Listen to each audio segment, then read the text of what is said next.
Let's walk to New York, he said. And as we do so, let's take stock of everything along the way. Yes. I took out my money and counted it. I showed it to him 2 times. I have here, I said, the sum of $83 and change, and if you come with me, let's go to New York. And after that, let's go to Italy. Italy, he said. His eyes lit up. Italy, yes. How shall we get there, dear Jack? I pondered this. I'll make some money. I'll get another $1,000. We'll go dig all the crazy women in Rome, Paris, and all those places. We'll sit at sidewalk cafes. We'll catch up with Burford, White, and Jeffries and live in whorehouses. Why not go to Italy? Why, yes, said Neil, and then realized I was serious and looked at me out of the corner of his eye for the first time, for I'd never committed myself before with regard to his burdensome existence. And that look was the look of a man weighing his chances at the last moment before the bet. There was triumph and insolence in his eyes, a devilish look, and he never took his eyes off mine for the longest time. I looked back at him and I blushed, and I said, "What's the matter?" I felt wretched when I asked it. He made no answer but continued looking at me with the same wary, insolent side eye. I tried to remember everything he'd done in his life, and if there wasn't something back there to make him suspicious of something now. Resolutely and firmly, I repeated what I said to him. Come to NY with me. I got the money. I looked at him. My eyes were watering with embarrassment and tears. Still, he stared at me. Now his eyes were blank and looking through me. It was probably the pivotal point of our relationship when he realized I had actually spent some hours thinking about him, and he was trying to place that in his tremendously involved and tormented mental categories. Something clicked in both of our souls. In mine, it was suddenly concern for a man who was years younger than I, 5 years, and whose fate was wound with mine across the passage of the shrouded years. In his, it was a matter that I can only ascertain from what he did afterwards. He became extremely joyful, and he said everything was settled. What was that look, I asked. He was pained to hear me say that. He frowned. Rarely Neil frowned. We both felt perplexed and uncertain of something. We were standing on top of Russian Hill on a beautiful sunny day in San Francisco. Our shadows fell across the sidewalk, and out of the tenement next to Carolyn's house filed 11 Greek men and women who instantly lined themselves up on the sunny pavement, while another backed up across the narrow street and smiled at them over a camera. We gaped at these ancient people who were having a wedding party for one of their daughters, probably the 1,000th, in an unbroken, dark generation of smiling in the sun. They were well-dressed, and they were strange. Neil and I might have been in Cyprus for all of that. Gulls flew overhead in the sparkling air. Well, said Neil, in a very shy and sweet voice, shall we go? Yeah, I said, let's go to Italy. And so we picked up our bags, he the trunk with his one good arm and I the rest, and staggered to the cable car stop. In a moment, rolled down the hill with our legs dangling to the sidewalk from the jiggling shelf. 2 broken down heroes of the Western night and more to go. First thing, we went to a bar down on Market Street and decided everything. That we would stick together and be buddies till we died. Neil was very quiet and seemed a little subdued and preoccupied, looking at the old bums in the saloon that reminded him of his father. I think he's in Denver. This time we must absolutely find him. He may be in a county jail. He may be around Larimer Street again. But he's to be found. Agreed? Yes. It was agreed. We were going to do everything we'd never done and had been too silly to do in the past. Then we promised ourselves 2 days of kicks in San Francisco before starting off. And of course, the agreement was to go by travel bureau and share the gas cars and save as much money as possible for what we were going to do across the land. We were also going to Detroit for me to fetch Edie and make up my mind about her once and for all. Neil claimed he no longer needed Luann, though he still loved her. We both agreed he would make out in New York, and as it turned out, he did, and got married again. But more of that after 3,000 miles and many days and nights. We stashed our gear in a Greyhound bus locker for 10 cents. Neil put on his pinstripe suit with a sports shirt, and we took off for Bill Thompson's, who was going to be our chauffeur for 2-day Frisco kicks. Bill Thompson agreed over the phone to do so. He arrived at the corner of Market and 3rd shortly thereafter and picked us up.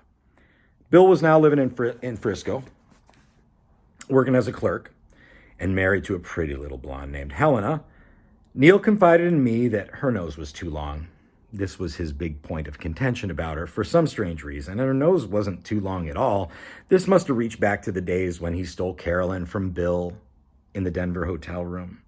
Bill Thompson is a thin, dark, handsome kid with a pin-sharp face and combed hair that he keeps shoving back from the sides of his head. He has an extremely earnest approach and a big smile.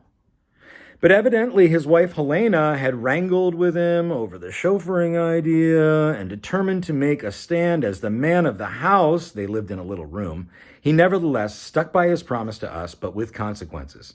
His mental dilemma resolved itself in a bitter silence. He drove Neil and I all over San Francisco at all hours of the day and night and never said a word. All he did was go through red lights and make sharp turns on 2 wheels, and this was telling us the shifts to which we'd put him in.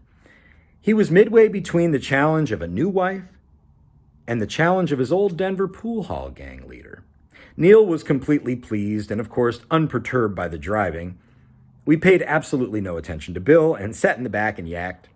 The next thing was to go to Marin City to see if we could find Henri Crew.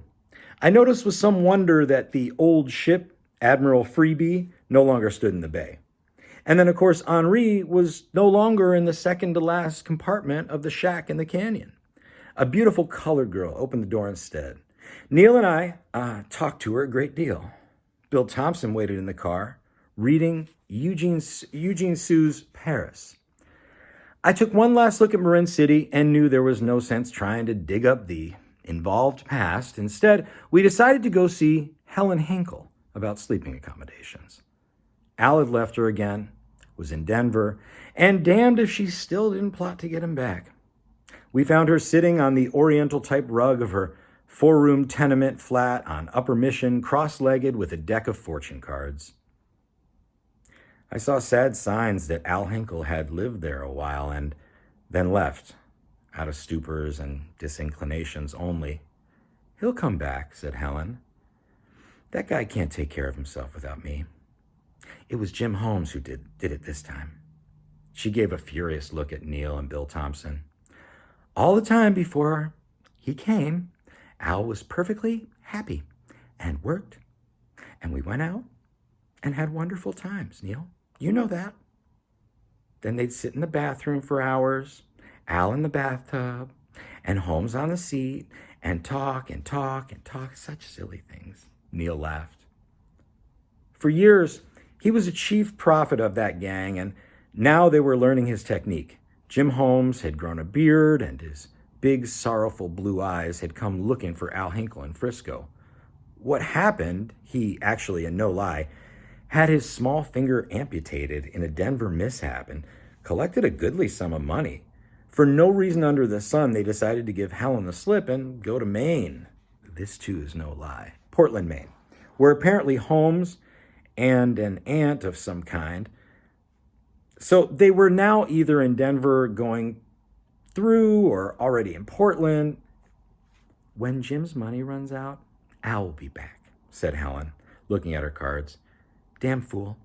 He doesn't know anything and never did. All he has to do is know that I love him."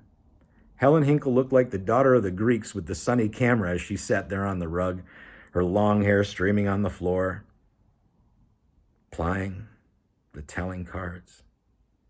I got to like her. We even decided to go out that night and hear jazz. And Neil would take a 6-foot blonde that lived down the street, Julie. "In that case, may I leave now?" said Thompson sassily. And we told him to go ahead and be ready for the next day. And that night, Helen, Neil, and I went to get Julie. This girl had a basement apartment, a little daughter, and an old car that barely ran, in which Neil and I had to push down the street as the girls jammed at the starter. I heard them giggle about me. "Jack's just come in from a long trip. He has to be relieved." We went to Helen's, and there everybody sat around. Julie, her daughter, Bill, Helena Thompson, all sullen in the overstuffed furniture as I stood in a corner neutral in Frisco problems, and Neil stood in the middle of the room with his balloon thumb in the air, breast high, giggling.